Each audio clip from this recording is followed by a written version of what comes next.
علما میگن 3 نفر با 3 نفر امتحان میشن، باید از اون 3 گروه این 3 نفر استشهاد محلی بگیرن، امضای رضایت بخشی بگیرن، با خودشون ببرن بالا، وگرنه مشکل پیدا میکنن. حکام با رعیت، علما با جهال، با مردمی که اهل علم نیستن، و تجار با فقرا. تجار باید استشهاد محلی از فقیر بگیرن، فقیر امضا بکنه حق ما رو ادا کرده، اینم امضا، ملائکه مهر بزنه، خدا روز قیامت از فقرا سوال میکنه این تجار حق شما رو ادا کردن یا نه.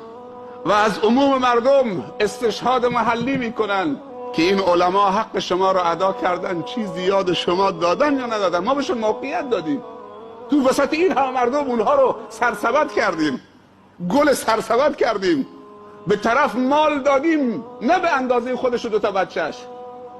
1 زن و 2 تا بچه که نیاز نداره 15 میلیارد پول داشته باشه، 50 میلیارد پول داشته باشه. امکانات کل جامعه شما دادیم تحویل آقا. آیا تحویل داده یا نداده؟ امضا کجاست؟ امضا کنندگان. خیلی خطرناکه.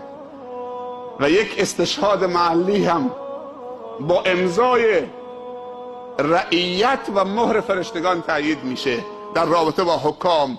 وقتی که رعایا و رعیت و مردم حکومت ها به درگاه خدا میرن، خداوند حاکم و قرار میده اینجا بیست، رعیت استشهاد محلی رعیتشو بیارید.